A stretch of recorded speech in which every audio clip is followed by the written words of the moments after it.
ಕನ್ನಡ ರಾಜ್ಯೋತ್ಸವದ ಸಂಭ್ರಮಾಚರಣೆಯಲ್ಲಿರುವಂತಹ ನಾಡಿನ ಸಮಸ್ತ ಜನತೆಗೆ ಕನ್ನಡ ರಾಜ್ಯೋತ್ಸವದ ಶುಭಾಶಯಗಳನ್ನು ತಿಳಿಸುತ್ತಾ ಈ ವಿಡಿಯೋದಲ್ಲಿ ಕರ್ನಾಟಕದ ಮೊದಲ ರಾಜಮನೆತನವಾದಂತಹ ಕದಂಬರ ಬಗ್ಗೆ ತಿಳ್ಕೊಳ್ತಾ ಹೋಗೋಣ.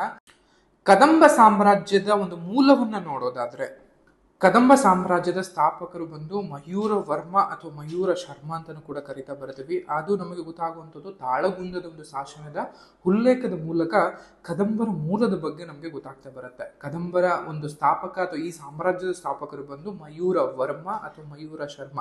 ಮಯೂರ ವರ್ಮ ಅದರ ಬಗ್ಗೆ ಕೂಡ ಒಂದು ಹಿನ್ನೆಲೆ, ಒಂದು ಒಳ್ಳೆಯಾದಂತಹ ಒಂದು ರೋಚಕವಾದಂತಹ ಕಥೆ ಇದೆ.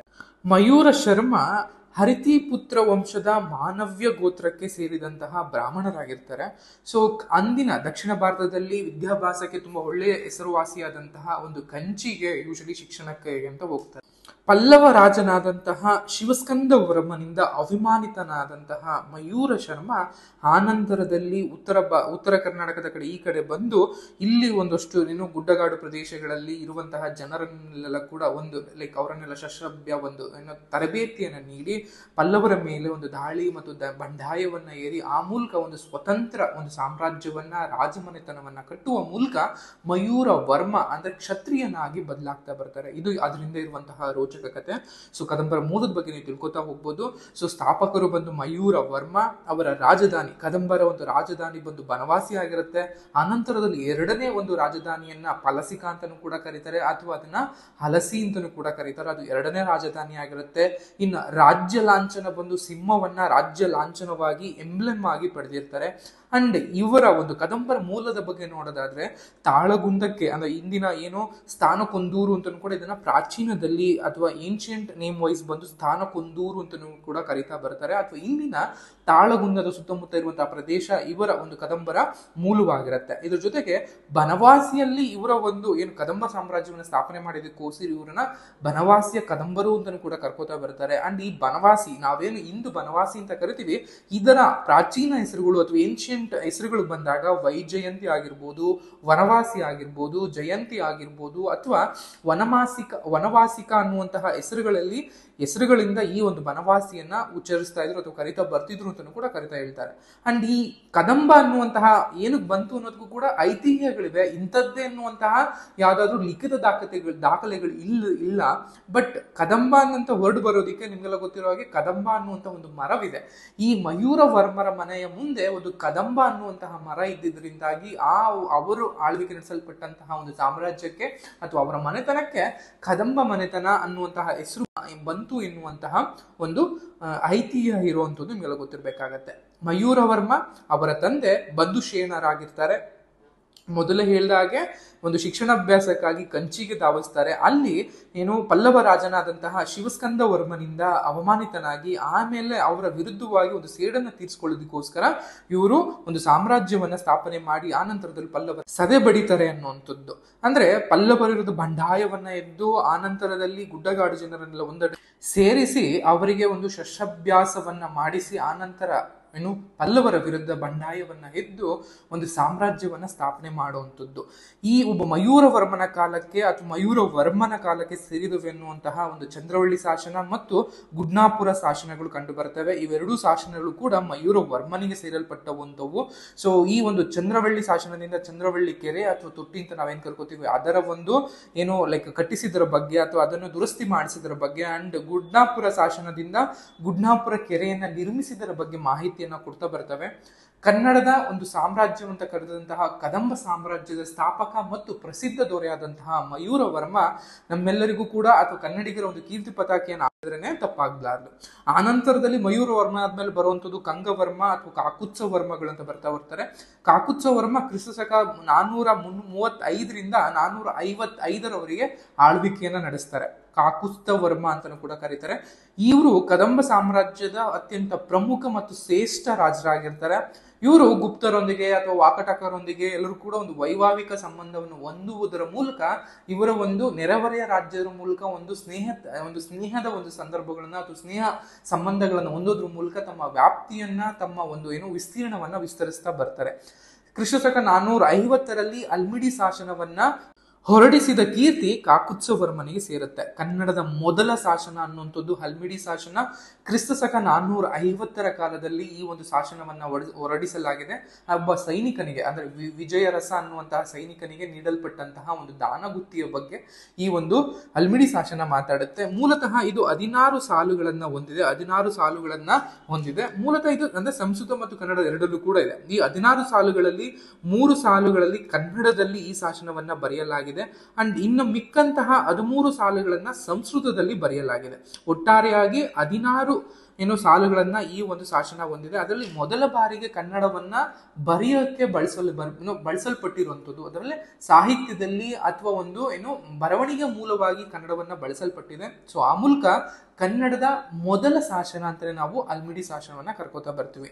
ಇದರ ಜೊತೆಗೆ ಅಲಸಿ ಶಾಸನ ಅನ್ನುವಂಥದ್ದು ಅಥವಾ ತಾಳಗುಂದ ಶಾಸನ ಅಂತದ್ದು ಕೂಡ ಇದನ್ನ ಕರೀತಾರೆ. ಲೈಕ್ ಇವರ ಒಂದು ಕಾಕುತ್ಸವರ್ಮನ ಕಾಲದಲ್ಲಿ ಶಾಸನಗಳು ಹೊರಡಿಸಿರುವಂಥದ್ದು.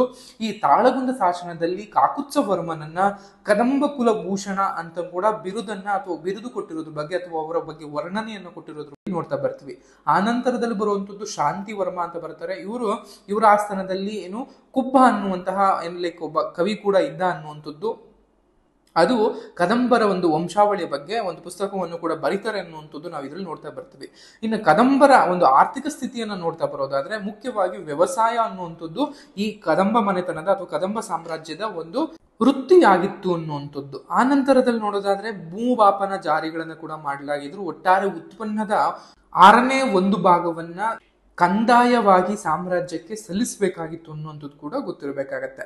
ಆ ನಂತರದಲ್ಲಿ ಈ ಒಂದು ಕದಂಬ ಸಾಮ್ರಾಜ್ಯದಲ್ಲಿ ಕಂಡು ಬರುವಂತಹ ವಿವಿಧ ಭೂಕಂದಾಯಗಳು ಅಥವಾ ಪ್ರಮುಖ ಭೂಕಂದಾಯಗಳು ಯಾವ್ಯಾವ ಅಂತ ಬಂದಾಗ ಸರ್ವ ನಮಸ್ಯ ಅನ್ನುವಂಥದ್ದು ಅಥವಾ ತ್ರಿಭೋಗ ಅನ್ನುವಂಥದ್ದು ಮತ್ತು ತಾಳವೃತ್ತಿ ಎನ್ನುವಂತಹ ಒಂದು ಭೂಕಂದಾಯಗಳನ್ನ ನಾವು ಇವರ ಒಂದು ಕದಂಬ ಸಾಮ್ರಾಜ್ಯದಲ್ಲಿ ಕಾಣ್ತಾ ಬರ್ತೀವಿ. ಅದ್ರ ಜೊತೆಗೆ ಶ್ರೇಣಿ ಅನ್ನುವಂತಹ ಒಂದು ವೃತ್ತಿ ಸಂಘವನ್ನ ಅಥವಾ ಲೈಕ್ ಒಂದು ಸಂಘಟನೆಗಳನ್ನ ಯೂಶಲಿ ಆಗಿನ ಕಾಲದಲ್ಲಿ ಕೂಡ ಕಟ್ಕೋತಾ ಬರ್ತಿದ್ರು.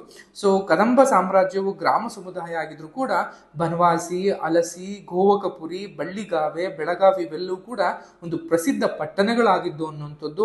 ಅದರ ಜೊತೆಗೆ ಕದಂಬರು ಅರಬ್ಬರೊಂದಿಗೆ ವಿದೇಶಿ ವ್ಯಾಪಾರವನ್ನು ಕೂಡ ತೊಡಿಕೊ ಬಂದಿದ್ರು.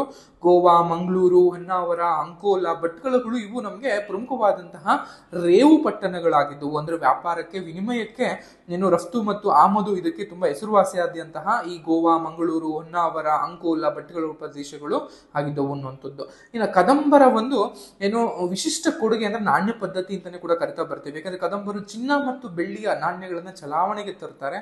ಪ್ರಥಮ ಬಾರಿಗೆ ಕದಂಬರು ಪದ್ಮಟಂಕ ಅನ್ನುವಂತಹ ಚಿನ್ನದ ನಾಣ್ಯವನ್ನ ಹೊರಡಿಸ್ತಾರೆ. ಅದು ಪದ್ಮಟಂಕ ಅನ್ನುವಂಥದ್ದು ಚಿನ್ನದ ನಾಣ್ಯ ಆಗಿರುತ್ತೆ. ಅದರ ಜೊತೆಗೆ ಗಧಾನ್ಯ ಅನ್ನುವಂಥದ್ದು ಅಥವಾ ಧರ್ಮಪಣ ಅನ್ನುವಂಥದ್ದು ಅಂಡ್ ಸುವರ್ಣ ಅನ್ನುವಂತಹ ನಾಣ್ಯಗಳನ್ನು ಕೂಡ ಇವರು ಅನ್ನುವಂಥದ್ದು ಗೊತ್ತಿರಲಿ. ಇದರ ಜೊತೆಗೆ ಇವರ ಕಾಲದಲ್ಲಿ ಹೇರ್ತಿದ್ದಂತಹ ಅಥವಾ ಇವರ ಕಾಲದಲ್ಲಿ ವಿಧಿಸುತ್ತಿದ್ದಂತಹ ಪ್ರಮುಖ ತೆರಿಗೆಗಳು ಯಾವ್ಯಾವು ಅಂತ ನೋಡ್ತಾ ಬಂದಾಗ ಬೀಳ್ಕೊಡೆ ಅನ್ನುವಂಥದ್ದು ಮಾರಾಟ ತೆರಿಗೆ ಆಗಿರುತ್ತೆ. ಇನ್ನೊಂದು ಕಿರುಕುಳ ಅನ್ನುವಂಥದ್ದು ಇದು ನಿಮ್ಗೆ ತೆರಿಗೆಗಳ ಮೇಲೆ ಅಂದ್ರೆ ಸಾಕಾಣಿಕೆಯ ಮೇಲೆ ತೆರಿಗೆಯನ್ನು ವಿಧಿಸುವಂಥದ್ದು. ಇನ್ನೊಂದು ಪೆರ್ಜುಂಕ ಅನ್ನುವಂಥದ್ದು, ಈ ಪೆರ್ಜುಂಕ ಬಂದು ಹೊರೆಯ ಮೇಲೆ ಅಂದ್ರೆ ಹುಲ್ಲಿನ ಹೊರೆಗಳ ಮೇಲೆ ವಿಧಿಸುತ್ತಿದ್ದಂತಹ ಒಂದು ತೆರಿಗೆ ಆಗಿರುತ್ತೆ. ಇನ್ನೊಂದು ಒಡ್ಡಹಾರಾಹುಲ ಅನ್ನುವಂಥದ್ದು ರಾಜಮನೆತನದ ಒಂದು ಸುರಕ್ಷತೆಗಾಗಿ ವಿಧಿಸಲಾಗುತ್ತಿದ್ದಂತಹ ಒಂದು ತೆರಿಗೆ ಆಗಿರುತ್ತೆ. ಇನ್ನೊಂದು ಪಣ್ಣಯ ಅನ್ನುವಂಥದ್ದು ವಿಳ್ಯದೆಲೆ ಮೇಲೆ ವಿಧಿಸುತ್ತಿದ್ದಂತಹ ತೆರಿಗೆಗಳಾಗಿರ್ತವೆ. ಇನ್ನು ಶಿಕ್ಷಣಕ್ಕೆ ನೋಡೋದಾದ್ರೆ ಶಿಕ್ಷಣದಲ್ಲಿ ಹೆಚ್ಚು ತುಂಬಾನೇ ಒತ್ತನ್ನು ಕೊಡಲಾಗಿತ್ತು. ಸೊ ಆಗಿನ ಕಾಲದಲ್ಲಿ ಇದ್ದಂತಹ ಸಂಸ್ಕೃತ ಆಗಿರ್ಬೋದು, ಪ್ರಾಕೃತ ಆಗಿರ್ಬೋದು, ಕನ್ನಡ ಆಗಿರ್ಬೋದು ಇವೆಲ್ಲವನ್ನು ಕೂಡ ಕಲಿಸ್ತಾ ಬಂದಿದ್ರು.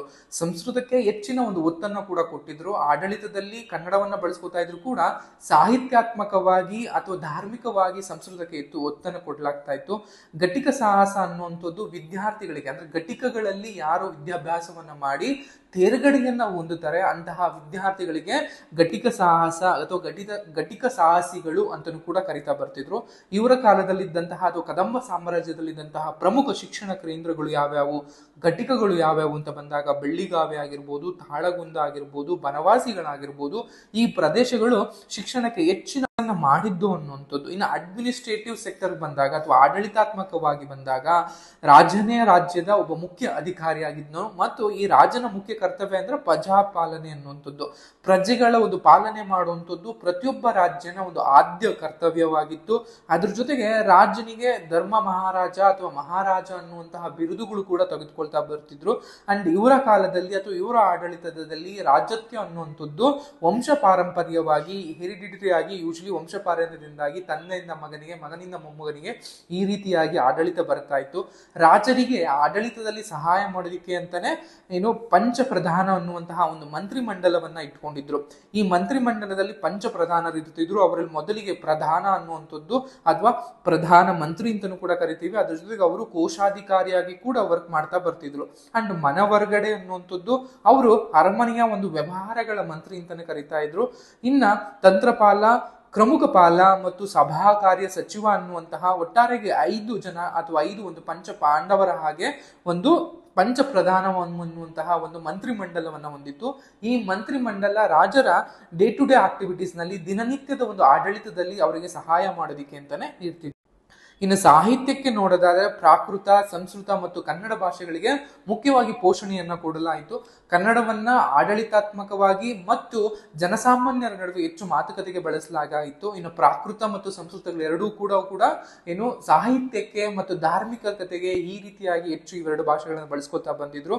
ಸೊ ಒಟ್ಟಾರೆ ಕನ್ನಡಕ್ಕೂ ಕೂಡ ಅವರಿಲ್ಲಿ ಪೋಷಣೆಯನ್ನ ಕೊಡ್ತಾ ಇದ್ರು ಅನ್ನುವಂಥದ್ದು. ಆಮೇಲೆ ಈ ಕಾಲದಲ್ಲಿ ಬರೆದಂತಹ ಪ್ರಮುಖ ಕೃತಿಗಳು ಯಾವ್ಯಾವು ಅಂತ ನೋಡ್ತಾ ಬಂದಾಗ ಚಂದ್ರರಾಜ ಅನ್ನುವಂತಹ ಕವಿ ಮದನ ತಿಲಕ ಅನ್ನುವಂತಹ ಒಂದು ಪುಸ್ತಕವನ್ನ ಬರೀತಾರೆ. ಆ ನಂತರದಲ್ಲಿ ನಾಗವರ್ಮ ಕೂಡ ಚಂದ್ರಚೂಡಾಮಣಿ ಅನ್ನುವಂಥದ್ದು, ಶಾಂತಿನಾಥರು ಸುಕುಮಾರ ಚರಿತೆ ಅನ್ನುವಂಥದ್ದು ಮತ್ತು 2ನೇ ಕಾಳಿದಾಸ ಅನ್ನುವಂತಹ ಕವಿ ಕಂತಾಳೇಶ್ವರ ದೌತ್ಯಂ ಅನ್ನುವಂತಹ ಒಂದು ಕೃತಿಯನ್ನು ಕೂಡ ರಚನೆ ಮಾಡ್ತಾರೆ. ಸೊ ಇವರು ಸಾಹಿತ್ಯಕ್ಕೂ ಕೂಡ ಹೆಚ್ಚು ಒತ್ತನ್ನು ಕೊಡಲಾಗಿತ್ತು ಮತ್ತು ಕೆಲವು ಕವಿಗಳಿಗೆ ಆಸ್ಥಾನದಲ್ಲಿ ಒಂದು ಪೋಷಕತ್ವವನ್ನು ಕೊಡೋದ್ರ ಮೂಲಕ ಅವರನ್ನು ಆಸ್ಥಾನದಲ್ಲೇ ಇಟ್ಟುಕೊಂಡು ಅವರಿಗೆ ಸಾಹಿತ್ಯ ಒಂದು ಸಮೃದ್ಧಿಗೆ ಅಥವಾ ಸಾಹಿತ್ಯ ಕೃಷಿಗೆ ಅವರಿಗೆ ಒತ್ತು ಕೂಡ ಅನ್ನುವಂಥದ್ದು. ಅಂಡ್ ಕದಂಬರ ಕಾಲರ ಒಂದು ಶಾಸನಗಳನ್ನ ನೋಡೋದಾದ್ರೆ ತಾಳಗುಂಡ ಶಾಸನ, ಹಲ್ಮಿಡಿ ಶಾಸನ, ಚಂದ್ರವಳ್ಳಿ ಶಾಸನ, ಹಲಸಿ ಶಾಸನ, ಮಳವಳ್ಳಿ ಶಾಸನ, ಗುಡ್ನಾಪುರ ಶಾಸನಗಳು ಅನ್ನುವಂಥದ್ದು ಇವು ನಮಗೆ ಕದಂಬರ ಬಗ್ಗೆ ಮೂಲವನ್ನ ತಿಳಿಸಿಕೊಡುವಂತಹ ಅಥವಾ ಕದಂಬರ ಒಂದು ಇತಿಹಾಸವನ್ನ ತಿಳಿಸಿಕೊಡುವಂತಹ ಪ್ರಮುಖ ಶಾಸನಗಳಾಗಿರ್ತವೆ. ಇನ್ನು ತಾಳಗುಂಡ ಶಾಸನ ಬಂದು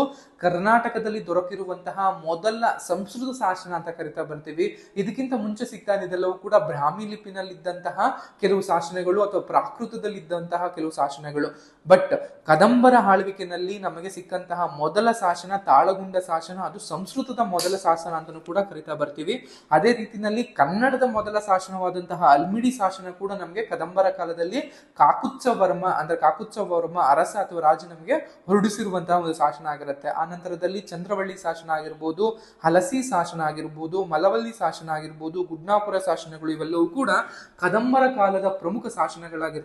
ಇದು ಕದಂಬರ ಬಗೆಗೆ ಒಂದು ವಿವರವಾದಂತಹ ವಿಡಿಯೋ ಅಲ್ಲ, ಕೇವಲ ಮೇಲ್ನೋಟಕ್ಕೆ ಕದಂಬ ಒಂದು ಸಾಮ್ರಾಜ್ಯ, ಕದಂಬರ ಒಂದು ಆಡಳಿತ ಮತ್ತು ರಾಜಕೀಯ ವ್ಯವಸ್ಥೆ ಬಗ್ಗೆ ಮೇಲ್ಮಟ್ಟಕ್ಕೆ ಮೇಲ್ಪದರದಲ್ಲಿ ತಿಳಿದುಕೊಳ್ಳುವಂತಹ ಪ್ರಯತ್ನವಿದು. ಈ ಪ್ರಯತ್ನ ನಿಮ್ಗೆ ಇಷ್ಟ ಆಗಿದೆ ಅಂತ ಹೇಳ್ತಾ ಈ ವಿಡಿಯೋನ ಇಲ್ಲಿ ಎಂಡ್ ಮಾಡ್ತಾ ಇದ್ದೀನಿ. Thank you.